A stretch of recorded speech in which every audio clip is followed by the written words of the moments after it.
अस्सलाम वालेकुम। कैसे हैं आप सब लोग? उम्मीद है खैरियत से होंगे। अल्लाह आपको खुश व आबाद रखे, आमीन। दाल हम सबके घर में बनती है क्योंकि दालें प्रोटीन और कैल्शियम का बहुत अच्छा सोर्स है। इसीलिए हम सबके घर के मेन्यू में ये इंक्लूड होती है और आप सब लोग इसे मुख्तलिफ तरीक़ों से बनाते हैं। तो आज मैं आपके लिए लाई हूँ माश की दाल की रेसिपी, जो बहुत जल्दी बन जाएगी और टेस्ट में बहुत ज़्यादा आला होगी।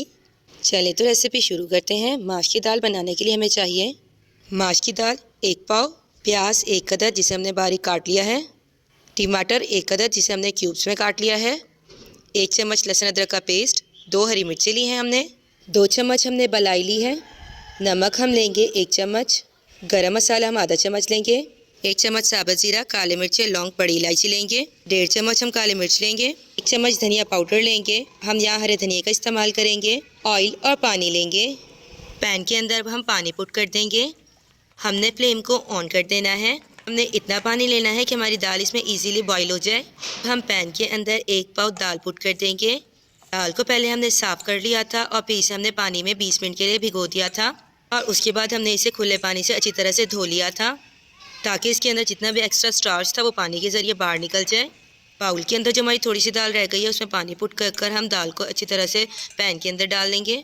अब हम पैन को कवर कर देंगे ढक्कन की मदद से और मीडियम फ्लेम पर हमने दाल को 80% गला लेना है। 20% हमने इसमें कसर रखनी है। जितनी देर में हमारी दाल फ्राई होती है इतनी देर में हम मसाला तैयार कर लेते हैं। कढ़ाई के अंदर हमने ऑयल लिया है और ऑयल को हमने गर्म कर लिया है। अब हम इसके अंदर काली मिर्च, लौंग और बड़ी इलायची डाल रहे हैं और 1 चम्मच हमने साबुत ज़ीरा लिया है। मीडियम फ्लेम पर हम इसे फ्राई कर लेंगे। चम्मच की मदद से हम इसे चलाएंगे। हमने फ्लेम को ज़्यादा हाई नहीं करना क्योंकि हाई फ्लेम पर ज़ीरा जल जाएगा। ज़ीरा हमारा फ्राई हो गया है। अब हम इसके अंदर प्याज डाल रहे हैं। मैंने 1 अदद प्याज ली थी और प्याज को मैंने बारीक काट लिया था। प्याज को भी हम मीडियम फ्लेम पर भून लेंगे। हमने प्याज को लाइट ब्राउन करना है। प्याज का कलर लाइट ब्राउन हो गया है। अब हम इसमें 1 चम्मच लहसुन अदरक का पेस्ट डालेंगे और इसे हम 1 से 1.5 मिनट तक भून लेंगे ताकि लहसुन अदरक की जो स्पेसिफिक स्मेल है वो ख़त्म हो जाए। प्याज लाइट ब्राउन हो गई है। अब हम इसके अंदर 1 टमाटर डाल देंगे। टमाटर को हमने बारीक क्यूब्स में कट कर लिया था। अब हम इसके अंदर हरी मिर्ची पुट कर रहे हैं। मैंने 2 हरी मिर्ची ली थी और उन्हें मैंने गुलाई के रुख काट लिया था। अब हमने इन चीज़ों को अच्छे से भून लेना है ताकि टमाटर गल जाएं। हमने चम्मच की मदद से इसे चलाते रहना है ताकि टमाटर और प्याज अच्छे से घुल मिल जाएँ। अब हम इसके अंदर स्पाइसेस पुट करेंगे। आधा चम्मच हम इसमें गरम मसाला पुट कर रहे हैं। 1 चम्मच हम इसमें नमक डाल रहे हैं, आप अपने टेस्ट के अकॉर्डिंग ले सकते हैं।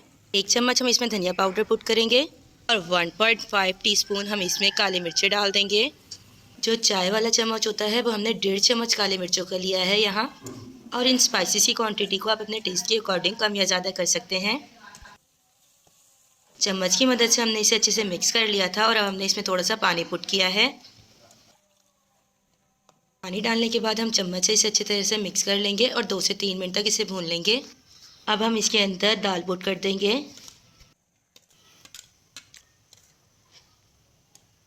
और चम्मच की मदद से हम इसे अच्छे से मिक्स कर लेंगे।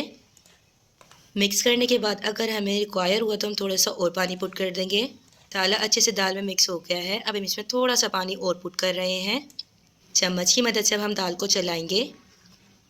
हमने दाल को पहले बॉईल करते हुए सिर्फ 80% पकाया था, 20% हमने इसमें कसर रहने दी थी। इसीलिए अब हम कढ़ाई को कवर कर देंगे ढक्कन की मदद से और लो फ्लेम पर हम इसे गला लेंगे। इससे हमारा सारा पानी भी सूख जाएगा और जो हमारी दाल में 20% कसर थी वो भी अच्छे से गल जाएगी। ढक्कन को हमने रिमूव कर लिया है। अब दाल में थोड़ा सा पानी है तो चम्मच की मदद से हम दाल को चलाएँगे।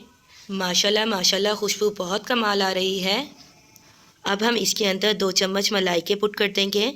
मैंने यहाँ फ्रेश मलाई का इस्तेमाल किया है, आप यहाँ मलाई की जगह क्रीम भी ले सकते हैं 2 चम्मच। अब हम चम्मच की मदद से इसे चलाएंगे। मलाई डालने से दाल के अंदर एक क्रीमी सा टेक्सचर आ जाएगा। अब हम ढक्कन को कवर करके 2 से 3 मिनट तक दाल को रख देंगे। ढक्कन को अब हम रिमूव कर लेंगे। सारा पानी जो है वो ड्राई हो गया है और हमारी दाल जो है वो बहुत ज़्यादा खिली खिली हो गई है।